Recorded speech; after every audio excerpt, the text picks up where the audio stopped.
All right, what's going on YouTube? I'm gonna try to keep this video relatively short. I hadn't saw a whole lot of these on YouTube, or matter of fact, none for this issue. I found the part through YouTube, but it took forever and ever through forums and searching to come across him. But if you're having trouble with the brute force, this one is a 2015 model, your CVT lights on. Say my instance was I broke a belt on the trail, went back, had a belt, flipped the switch back to on, changed it, put the new belt on, couldn't get the light to go off after resetting it. All right, well, what happened was along the process, we realized the KEBC actuator broke.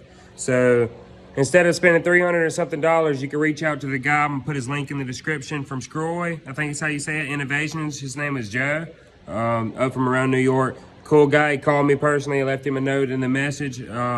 Anyway, you throw his kit on there, reset it, and then boom, no more CVT light, and you got no engine braking, you got more power. So here's the video. Before I roll the next clip.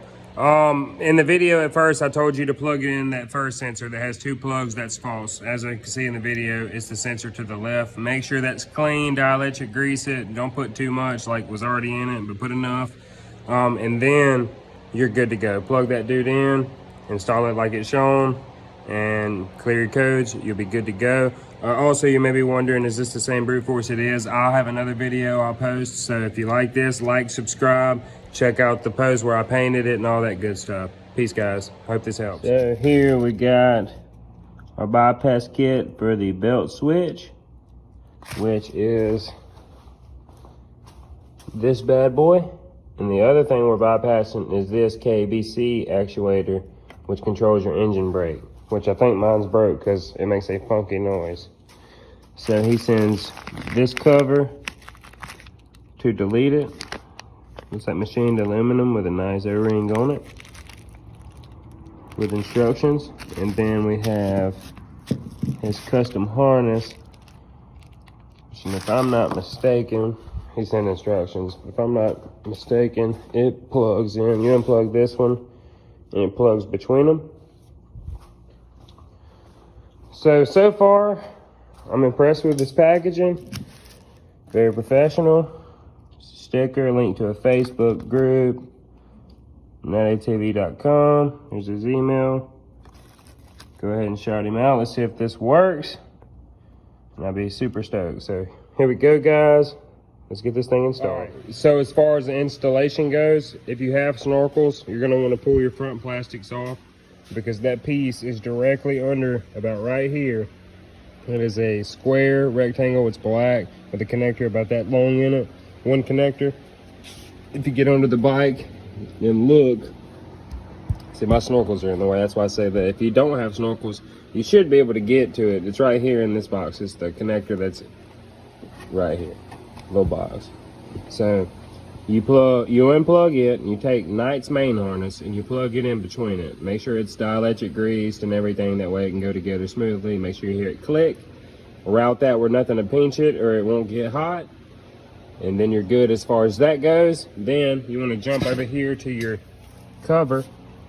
And if you're gonna leave the actuator, I mean, you can leave it and just plug this piece in and reset everything correctly like you're supposed to. But why do that when he sends this nice aluminum piece?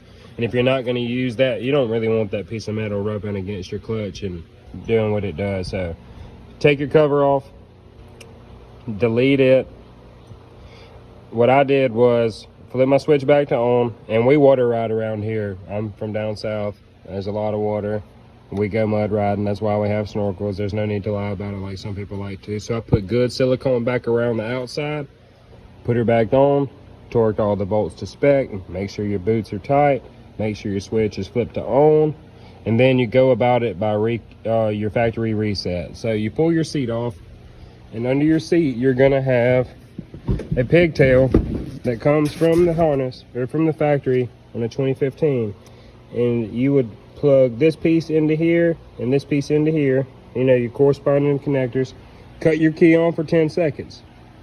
All right, then after 10 seconds, cut your key back off, jump down here to your 2-pin connector, this one right here, and you're going to want to unplug it, cut the key back on for 10 seconds, cut the key off, and then plug everything back in. And then you should be reset, and then that's it. So if that helps you out, give me a like, comment, and subscribe. Appreciate it.